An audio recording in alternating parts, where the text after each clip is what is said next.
Aha, Dark Realmers, here be dragons. Now, if your knowledge of dragons and dragon lore begins and ends with what you've seen on Game of Thrones, I've got a real treat for you today, because we're going to be looking at all the different types of dragons, and we're also going to be examining the difference between Western culture dragons and Asian culture dragons. And there's a little couple of bonus Feng Shui dragon related tips that'll help bring harmony into your life. So what do you say? Let's get started? Great.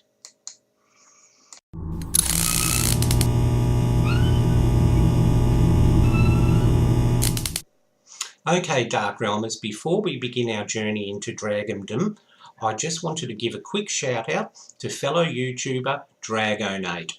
Now, DrgoNate is an absolutely devoted fan of dragons, and he actually has an avatar of a dragon on his channel.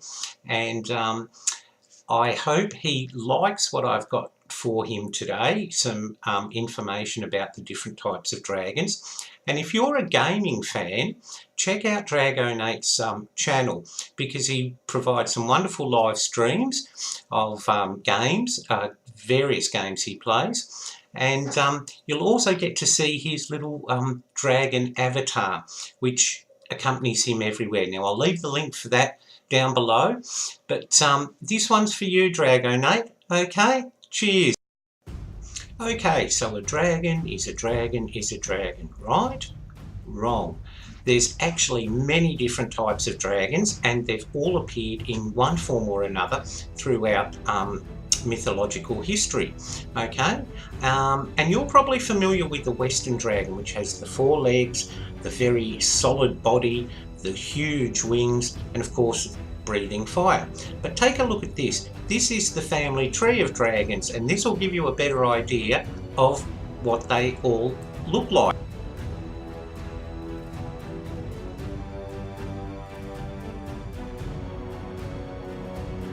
Now, in Greek mythology, Heracles, who is better known as Hercules in Roman mythology, had 12 labours to undertake, and the second labour was to kill the dreaded Hydra.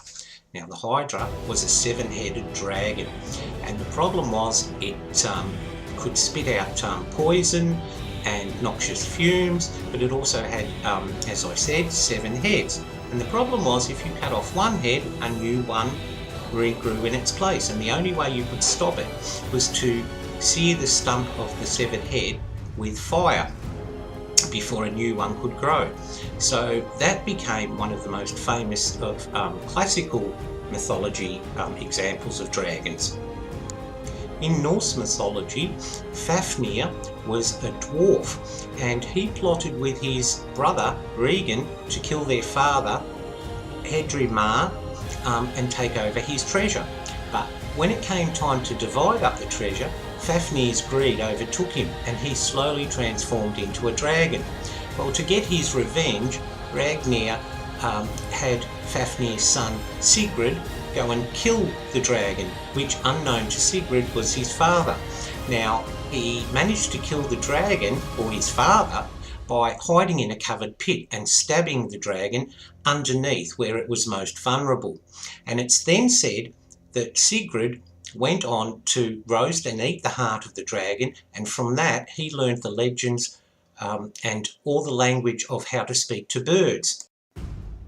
Now, in Indian mythology, Nagas were very similar to our dragons. They had the head or upper body of a person, and the rest of their body was a serpent, and they lived underground. Now, the word Naga comes from the old Sanskrit, which means serpent, and Nagas were evil because they could cause floods or droughts at will.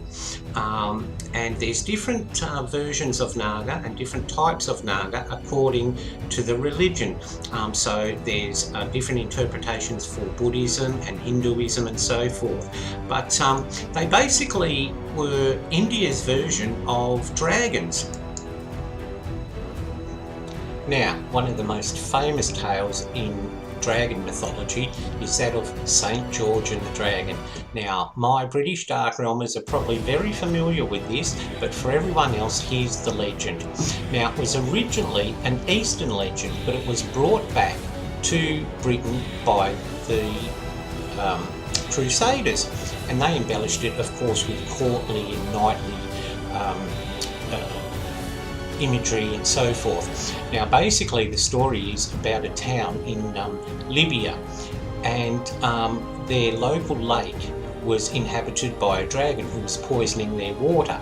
Well, to appease the dragon, the local inhabitants would feed it 2 sheep every day, but then they ran out of sheep, and so they started feeding it their children, which were drawn by lottery.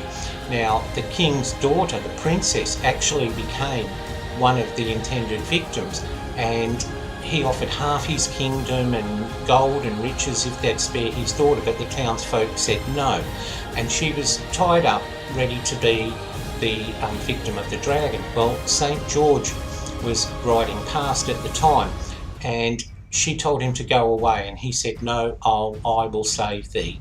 And he wounded the dragon, and then ordered the princess to throw him his girdle, her girdle, and he lassoed that and threw it around the dragon's neck, and for some reason the dragon became very meek, and St. George led the dragon back into town, which terrified the population.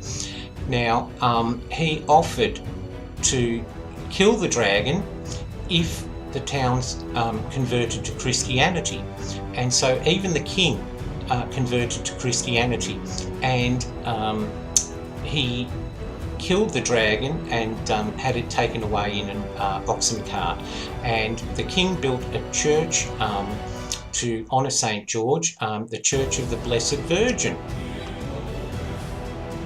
Now, as I mentioned at the beginning of our video, Dark Realmers, there are lots of different types of dragons. Physically, they are very different. First, you've got ones like the Lindworm, which is a dragon which has no arms. Instead, it just has legs and just has wings. Oh, of course, and a head. But that was said to have been a symbol of war.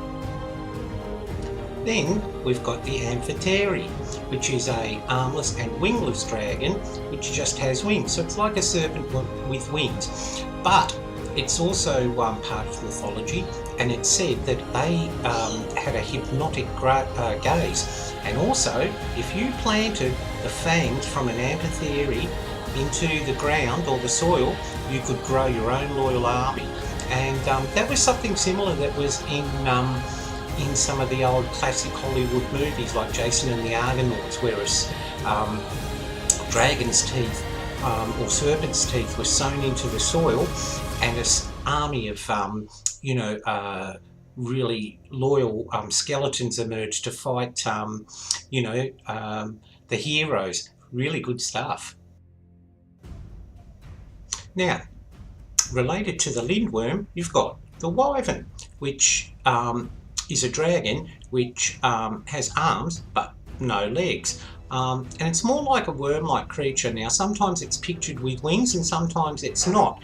Now, in my game I play, Wizard 101, my Ice Wizard has a wyvern pet, and that's pictured as very much as a serpent with arms but no wings. Now, wyverns were widely used, their imagery was widely used as symbols on shields and plaques during the Middle Ages. Beware the Jabberwock, my son, the jaws that bite, the claws that catch. Well, dragons have got it pretty rough in mythology, but they also didn't come off really well portrayed in literature, and probably one of the most famous dragons in literature is the Jabberwock, which appears in Alice Through the Looking Glass by Lewis Carroll. And of course he was a really nasty dragon. He burnt down towns, he killed people and so forth, okay? So yes, his reputation, though it's famous, pretty much ties in with what we've seen with the dragons of mythology. And of course, let's not forget what poor old Bilbo Baggins and a lot of Middle Earth went through with Smaug the dragon. Okay, another example of Western dragons that are nasty and vicious. He was collecting, or he was sitting on dwarven treasure and refused to let it go. The dwarves and Bilbo Baggins had to try and get Smaug out of the home of the dwarves, okay, and he caused a lot of damage, and he was nearly invincible. So once again, there's another example from famous literature where dragons have been, well, not portrayed really well, hey Dark Realmers.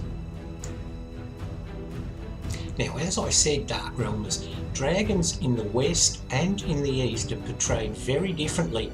In the Orient, dragons are very beneficial and they're seen as a symbol of protection and good fortune. Now, you may see Asian dragons and think they're all the same. Well, they're not. And you can tell which country they come from by simply looking at their toes. Okay? A Japanese dragon has 3 toes. A Chinese dragon has 4 toes, and so does an Indonesian dragon. But here's an interesting fact. The Chinese dragon is also portrayed having 5 toes, and that is an imperial dragon. And that was the symbol of an emperor or empress, and that was only to be used by the royal family. The image of the 5-toed dragon was exclusively reserved for the emperor and his family. If you were a commoner and you dared to have a figurine or statue or representation of a 5-toed dragon in your home or anywhere around you, you could actually be put to death. That's how important the Chinese dragon is. Now, you've probably seen the Chinese dragon in parades and celebrations and festivals, particularly during the Chinese New Year. Now, Chinese New Year, their calendar is a lunar year, so their year doesn't start on the 1st of January like ours does. It goes according to the lunar cycle, which has 13 months. Now, the dragon is traditionally used in these celebrations to scare away evil and bad luck, and to make sure that all good luck is the only thing that's left. And you'll often hear firecrackers going off as a dragon dances up and down the street, and that's to scare away evil spirits and bad luck too. Now, as I promised, here's a little Feng Shui tip for you, okay? Because the dragon is a symbol of protection and strength, and protects everyone from harm. If you place a figurine of a dragon on the left hand side of your doorstep, now that's from the left hand side as you're looking out, okay, not from looking in, okay, and it doesn't matter what type of dragon, it's the symbolism that matters. But if you put a dragon on the left hand side of your door, it will protect you and your loved ones from harm. Now, you can pick up lots of these wonderful dragons from gardening supply stores and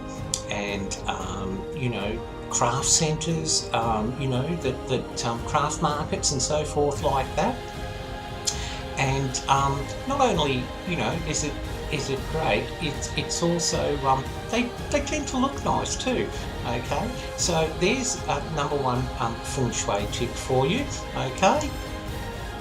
Okay, Dark Realmers, well, the dragon is considered one of the 5 celestial animals in Chinese mythology and culture.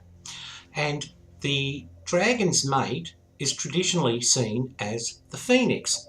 Now, when those two are paired together, they represent harmony, bliss, happiness in relationships, in all forms of relationships. So if you're married, it helps bring harmony and happiness and joy to your marriage. If you've got children, it helps with relationships with your children. And if you're single, it helps to bring that aspect into your life, to bring love and romance and a possible new relationship. Now, it doesn't matter whether you're gay or straight, doesn't discriminate. Now, if you want to improve the harmony in your home, and you basically want, or you're looking for love, or things could be a bit nicer on the home front, on the relationship front, here's what you do. You take a picture of a dragon, okay, and you place that on the left hand side of the wall, okay. Then you take a picture of a phoenix and you place that on the right hand side, okay. Now that's where they always must go, because the dragon is traditionally seen on the left and the phoenix on the right. And alternatively, what you can do is use figurines. Now I had those for a long time till my cats started knocking them down, broke my dragon and so forth, and I thought, well, it's not good to have a sort of dragon with a busted jaw. Could cause all sorts of relationship problems, you know. But you can get these little figurines and place them perhaps, you know, somewhere harmonious in your home, in your living room, and you place those, the dragon on the left and the phoenix on the right. Okay, so that's the second Feng Shui tip I've got for you today. So I hope you found that helpful. And also too, like I said, the imagery and the pictures, if you can find, sometimes you can get nice silk tapestries of dragons and phoenix, and they look beautiful in any home, okay? But whatever you do, and even if you're particularly artistic too, Dark Realmers, try drawing them yourselves, you know, in pencil or watercolour or whatever. It'll be something that you'll be proud of to say, I did that, but you'll also be helping the harmony within your life.